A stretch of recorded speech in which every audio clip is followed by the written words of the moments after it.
Ajitdada permanent उपमुख्यमंत्री असल्याचं भाजप आमदार परिणय फुके यांनी म्हटलं आहे।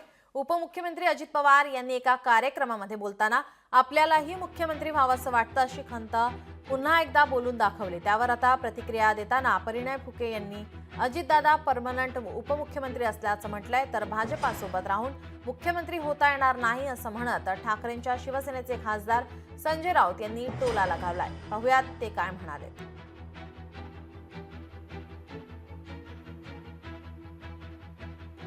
भिडे म्हणाल्या की उद्याच्याला या महाराष्ट्राचे मुख्यमंत्री महिला झाली पाहिजे। आपल्याला सगळ्यांनाच तसं वाटत असतं, परंतु शेवटी तो योग पण जुळून यावा लागतो। कारण मलाही वाटतं अनेक वर्ष मुख्यमंत्री व्हावं, पण कुठं जमतंय। त्याच्यामुळं कधी ना कधी तो योग येईल। अजित पवार यांनी मुख्यमंत्री व्हावं अशी खंत बोलून दाखवली आहे, अजून कुठे योग आला नाही। माझी पण एक दिवस मी पण मुख्यमंत्री होईल असं त्यांनी भावना व्यक्त केली।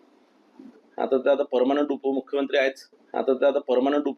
आहेच, तर मला असं वाटतं की बघू आता योग कसा येणार।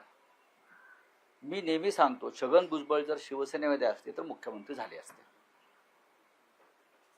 बरोबर आहे। नारायण राणे अजून काही काळ थांबले असते तर पुन्हा मुख्यमंत्री शिवसेनेतूनच झाले असते। मनोहर जोशी झाले ना, पक्षाबरोबर राहिले निष्ठेने।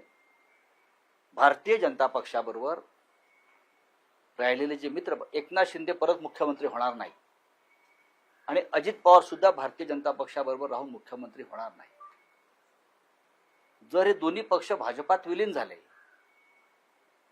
तर ते भारतीय जनता पक्षाचे म्हणून मुख्यमंत्री कदाचित भविष्यात होतील, हे त्यांना स्वतः अमित शहाने सांगितलेलं आहे। मी लिहिलंय सामनात।